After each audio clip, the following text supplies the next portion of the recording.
बुलेटिनची सुरुवात करूया एका मोठ्या बातमीनं। नक्षली चळवळीला आणखी एक मोठा धक्का बसलाय।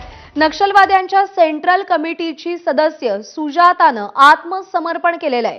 सुजाता एकेकाळच्या सर्वात मोठ्या नक्षल नेता किशनची पत्नी आहे। सुजातावर एकट्या तेलंगणामध्येच 1 कोटी रुपयांचं बक्षीस होतं।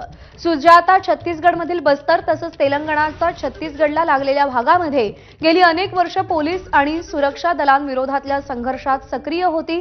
सुजातावर एकट्या तेलंगणामध्येच 1 कोटी रुपयांचं बक्षीस होतं।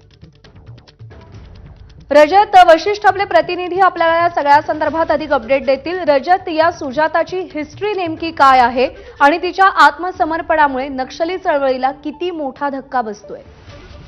सुजाता जी आहे ती सेंट्रल कमिटी मेंबर होती आणि नक्षल चळवळीमध्ये असलेल्या महिला नेत्यांपैकी एक महत्त्वाचं नाव सुजाताचं होतं आणि सोबतच एकेकाळी नक्षल चळवळीचा जो सर्वात मोठा वैचारिक नेतृत्व देणारा नाव होता म्हणजेच किशनजीची सुजाता पत्नी आहे आणि त्यामुळे सुजातासारख्या सीनियर महिला कमांडरने सरेंडर केल्यामुळे नक्षल चळवळीला मोठा धक्का बसलाय। कालच छत्तीसगडमधील गरियाबंदमध्ये एन्काउंटर झाला होता आणि त्या ठिकाणी सुद्धा एक central committee member model Balakrishnan मारला गेला होता। त्यामुळे 2 दिवसांमध्ये 2 सेंट्रल कमिटी मेंबर एकतर मारले गेले किंवा त्यांनी आत्मसमर्पण केलेलं आणि सेंट्रल कमिटी नक्षलवाद्यांची सर्वात मोठी डिसिजन मेकिंग बॉडी आहे, निर्णय घेणारा व्यासपीठ आणि त्याचे सदस्य एक एक करून सरेंडर करत आहे किंवा मारले जात आहे। त्यामुळे नक्षल चळवळीला एकानंतर एक धक्के जे आहेत ते बसत आहेत आणि तोच धक्का आज बसलेला आहे।